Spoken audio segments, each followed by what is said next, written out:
Hey y'all, hope you're doing good today. So in today's message, I want to share some thoughts on how those of us who are, our birthday falls in alignment with the zodiac of Cancer, how we can examine our innate and natural characteristics in such a way that we can appreciate them. We can learn to appreciate them as just part of our divine makeup, how God made us, and come to a place of understanding as far as how we can move forward from a place of balance, right?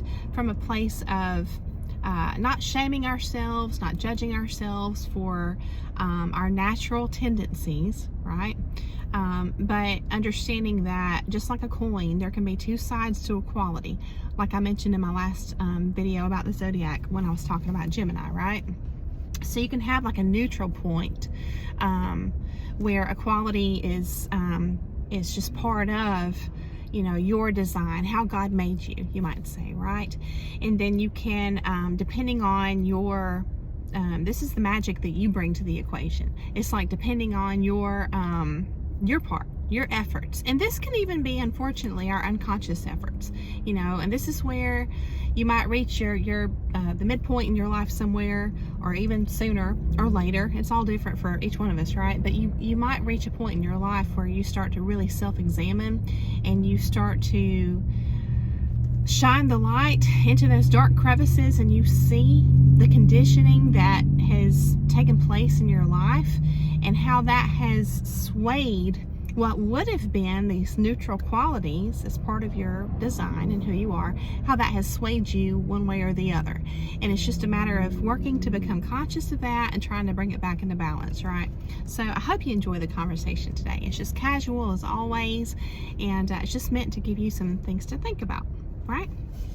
And to inspire you to do your own research further if you have interest. Okay, so I'm going to call this one the balanced Cancer, right? Okay, so it is said that those of us whose birthday falls within this zodiac of Cancer, the crab, it's said that we are associated or aligned with the element of water. It's very representative of our qualities, right? Our what makes us unique, our personality, our characteristics, and we're going to talk about that. Water is a really big part of it, in my opinion. Hence the symbolism of the crab, right? Also, we have the quality of cardinal, the cardinal quality, and what that means as far as my perception, which is very limited. I'm certainly not an expert, but so far my perception is that you have a natural tendency to, if you have this quality of the cardinal, to be a doer, to want to engage yourself. It's kind of like it's just hardwired in you to have gumption, to want to achieve. And so if this is harnessed appropriately and nurtured, I would say, right, and appreciated, then this can turn into some type of healthy leadership where you can inspire other people to be their best, right? But if it's obviously on the other end of the spectrum where it's just corrupted by whatever means, then it may come across as controlling and having a need for things to be a certain way to such a degree that it's stressful for you and it's stressful for others.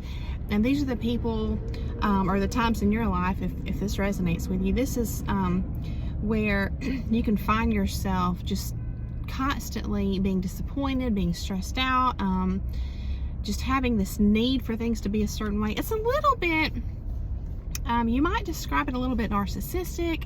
It could even be perceived as a little bit of a codependent type trait, just feeling like you have a certain role in a situation, and for that role to be sustainable, everything else has to be a certain way. And it just kind of gets into issues of control as opposed to leadership, which is the two different directions that you can find a person in a position within a company even can take, right? Like a manager.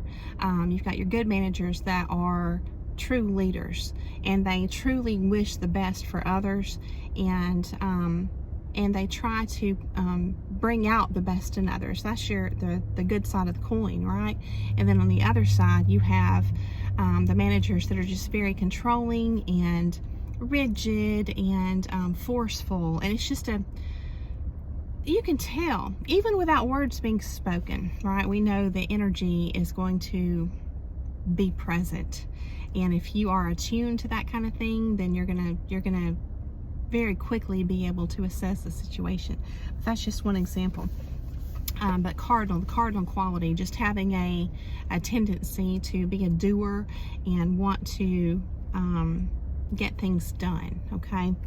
The water element is, I would say, one of the primary aspects of the Cancer zodiac, and we're going to really be talking about that today.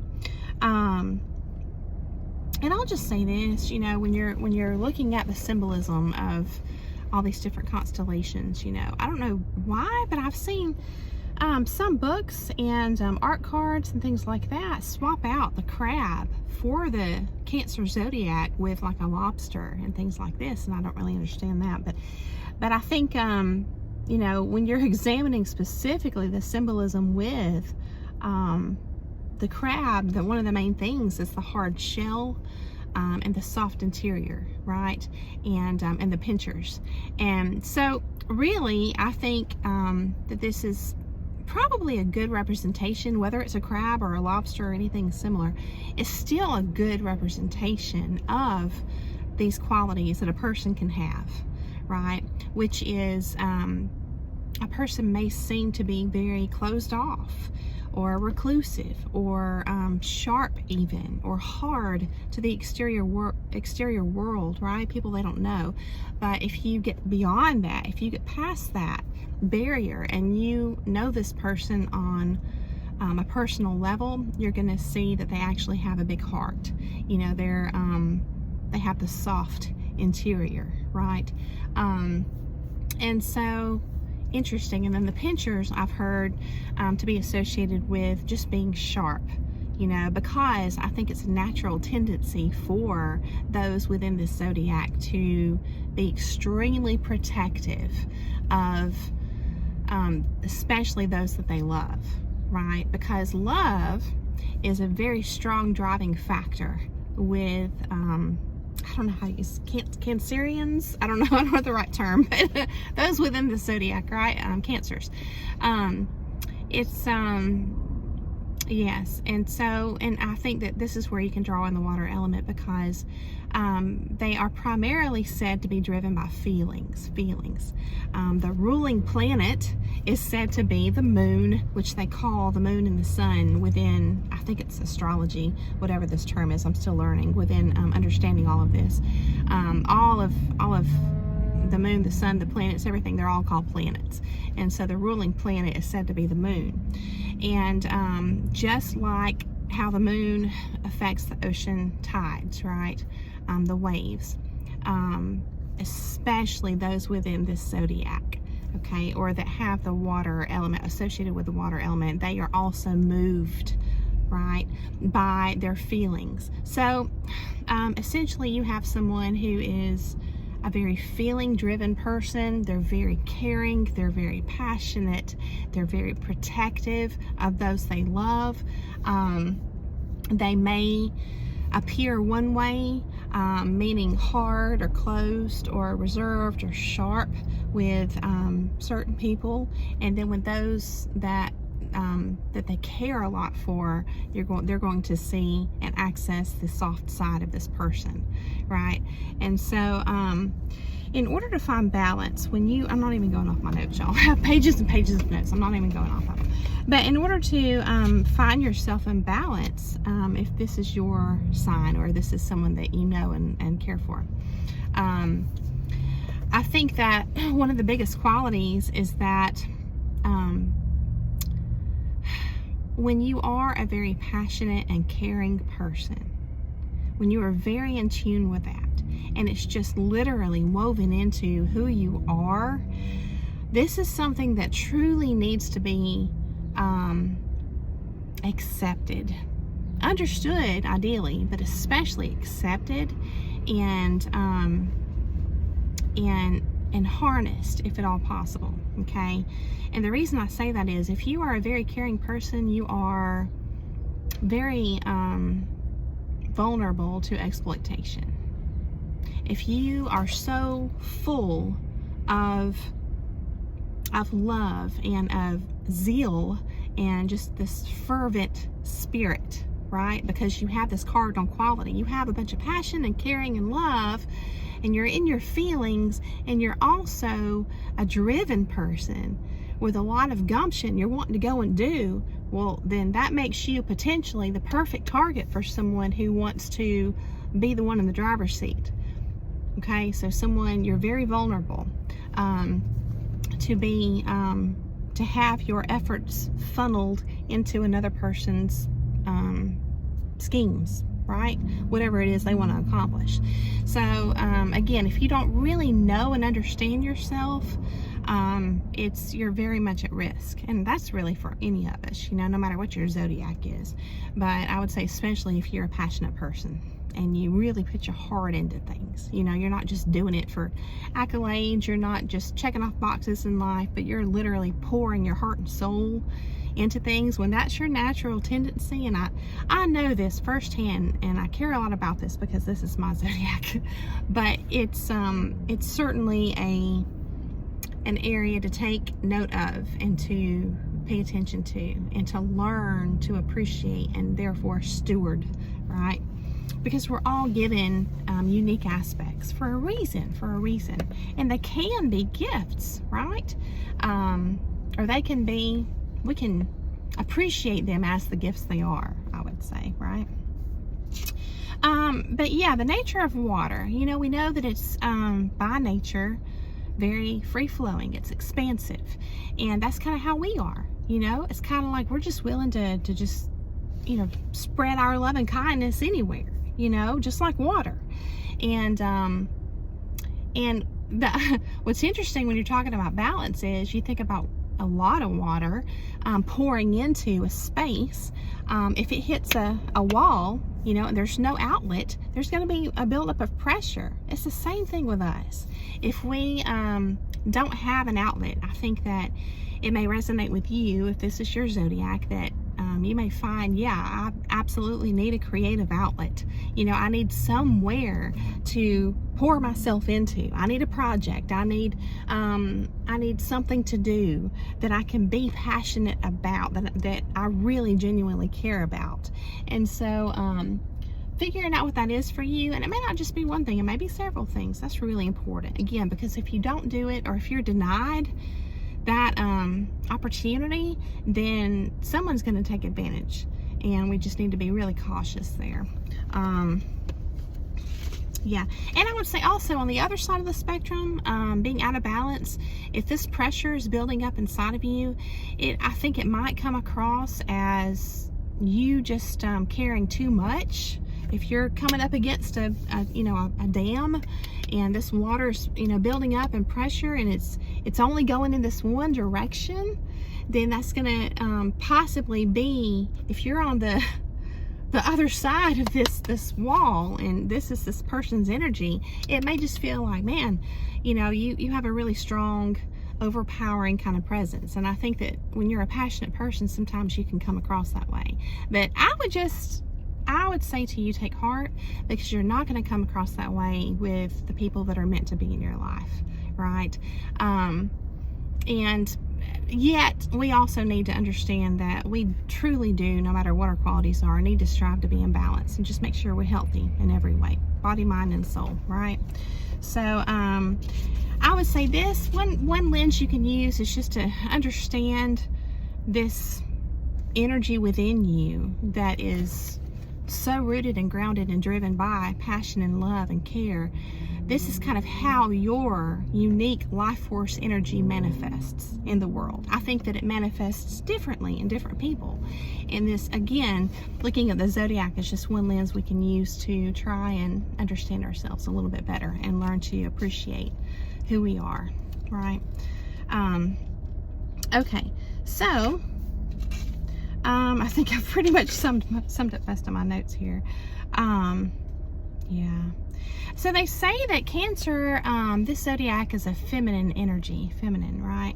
I would just take a moment here to say this does not equate to weak by any means. And what's interesting here is that if you think about it, even something fluid like mud, right? Which is very soft, very pliable. It kind of has a subtle presence about it, right? And yet a buildup of it can be extremely powerful. It can shape the land, right? And so just something to think about. So there's just this flow within us, right? In having cardinal quality, wanting to do more than just think, you may be predisposed to restlessness. Again, just this drive within you. I would just encourage you to find a healthy outlet for that, right? Yes, we've already talked about that. Okay. I think that a lot of Cancers can relate to a drive to create. I think that there's some kind of connection that maybe isn't fully understood between feelings and creation.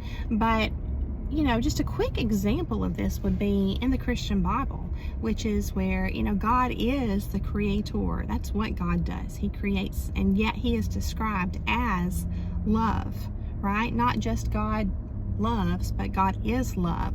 So there's a strong association, not just with doing in love, but creating in love. And so that's just something to think about and maybe journal on if you like. But I would say that what's unique about this, in this particular zodiac, right?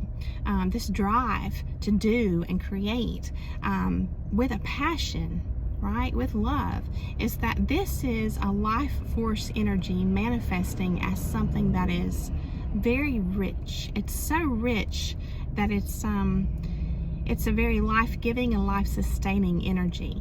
And I would say that on the other end of the spectrum, when you're all in your feels, you might say, you can wind up feeling this same level of passion, right? But on the total opposite end of the spectrum, which is where you may have a tendency to be swayed to the extremes in your feelings, just like the ocean itself, right? The tide. So I just encourage you to just take note of that. You don't have to judge this about yourself. There's a certain level of peace that comes with just accepting, you know what, maybe I don't particularly really like these certain characteristics of myself, which I would ask you to re-examine that. Why? Is it because maybe growing up you were told you're too sensitive, or whatever it is? Maybe you find out you really do like these things, but that you were conditioned not to like them. But there's a certain level of peace that comes with accepting that, maybe you are the way you are because you were made to be that way and you were unique. And maybe there's just, maybe the higher realms are just waiting for you to stop grading yourself, stop judging yourself and editing yourself, and just see that you don't again have to throw the baby out with the bathwater. It's like reel that back in and examine it and understand there's two sides to equality. Maybe you're just because of life and everything that it's thrown at you, you don't have to throw this out altogether. Just understand that whatever you went through may have made you sink down deeper in the negative side of equality, and you can look at the other side of this quality, and it may come very natural to you. And maybe it's just that you haven't had this exemplified for you in your family and growing up, and had examples of the good side of a particular quality. That's a very big possibility, right? because certainly there are a lot of, especially when you're a child, there's a lot of adults that they're very strong in their convictions. They're very rigid in their convictions, and they're totally unwilling to self-examine, especially if the prompting is coming from a child.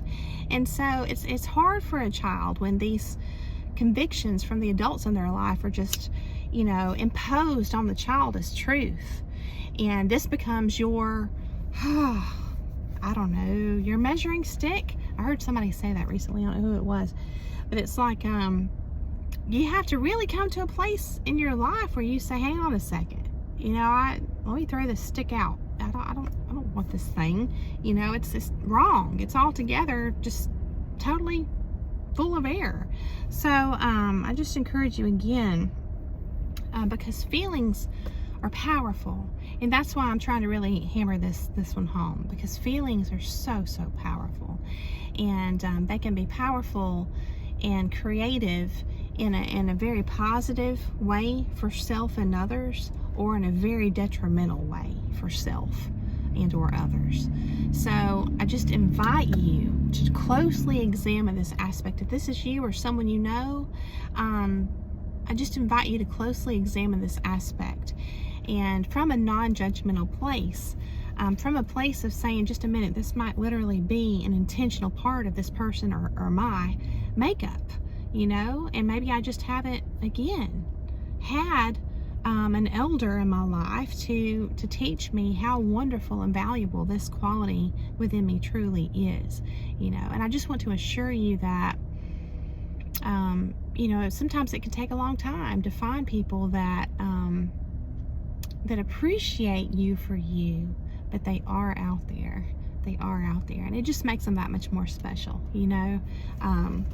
so yes, this energy of passion and feeling and love, combined with wanting to do, I think that this equates to the this life-giving and sustaining energy of creation. I really do.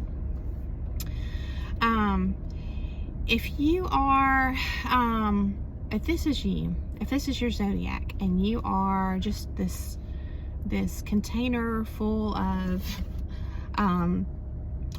swirling emotions, and you haven't fully come into the understanding of your unique makeup and who you are, and to a place of acceptance and even appreciation and being grateful, if you are within a family system or a marriage, with people in a family, or with a person, if you're in a marriage or a relationship, who is spiritually dead, they're very materialistic, they're very worldly, it's going to be really difficult for you, and you may know this firsthand already, but your life force energy in these situations is going to likely be rejected and furthermore resented, and this presents a unique challenge for you to overcome. And I just view this as a call for you to just step up and appreciate. It's not an egoic thing. It's truly not. It's an appreciation for the Creator and His work in you. That's how I view that. And it's a call for you to be able to let things that need to fall away, and just let them fall out and move on, secure in your design. Again, as long as it's, attuned on the healthy side and in balance, right? Never on the extreme end of the spectrum there. So, another thing is, if you do have an outlet for your passion and your drive, you may find yourself just being so depleted that you can't even function anymore. And I mean, exhaustion doesn't even cut it. It's like more than that. You can get to that extreme. And so sometimes you have to create that dam yourself. And that's hard. That's really hard. But if you can learn that doing that is actually also from a place of love, instead of a place, see, this is where we have the wrong associations. I think that we're pouring into a passion that we have, or a person or whatever that we love so much that we we're associating this pouring out with love. And so on the flip side, we make this black and white judgment in our mind that, okay, well, to stop that would be equated to not love, you know? But what if to stop that or dam it up if the need arises, if you realize, you know, to stay in balance and to be healthy and to be able to continue to do this or to reroute or whatever, this is actually also done in love too, then I think that will help, just that reframing of that in your mind, that even this, you being the one, not someone else, but you yourself taking authority in this situation in your life to put that dam up yourself is also an act of love that really can help us. So this was interesting. I looked up Latin. I think I shared with you all about this little dictionary, Latin English dictionary the other day, a few weeks ago, and it's pretty cool. So in Latin, Cancer also means, besides crab, it means the south and tropical heat. So I would say what makes tropical heat so unique is the humidity, right? It's the water element. So in that respect, we can be inspired by this and again see the larger truth by looking at this little fractal piece, and we can say, okay, I get it. It's like the water amplifies. You know, it's, if you view all the different qualities of water, then you may discover different qualities of yourself that you weren't even conscious of beforehand. And again, as soon as you become conscious of it, then they can be harnessed and used consciously to better your life and others. It's all good stuff. So water can be something that amplifies and increases. Again, we're right in alignment with that quality of creation, right? And expansion, just like with water. So also the Latin word for heat is calor, meaning warmth, glow, passion, love, fire, and zeal. How cool is that? And I would say that when a Cancer person in the zodiac of Cancer is balanced and healthy, I would say that these are all qualities that that can be harnessed and beautiful in that person's life, right? I would say a big key to health in the zodiac is containment and regulation. Not just containment. You don't want to bottle up your passion, but you need to regulate it, right? In other words, you need to harness your internal, you need to find and harness and use appropriately your internal pressure gauge, okay? So another thing is, well, I think I mentioned this earlier, as a water sign, you can be so fluid. In other words, it's pouring out of you, this passion you have and this drive you have. You can be poured out in a million different directions, and it feels to you like you're being pulled in a million different directions. And you have to be careful here. Sometimes we want to try and make sense of a situation, and we think that it's this situation's fault or this person's fault, when in reality it's just our nature to go in a million different directions. And so it's not to self-blame or anything, but it's just recognizing, okay, I did this on my own initiative. Again, I need to kind of just reel this back in a little bit, you know. So otherwise you're going to be totally exhausted. Again, conservation by containment and regulation is key. And I would say because even a small amount of your passion is powerful. So I hope that this has been interesting. I hope that it got the mind turning for you, the wheels turning up here. And I just thank you so much for coming along to hear the message. I hope that you have a beautiful day, and I'll see you again very soon.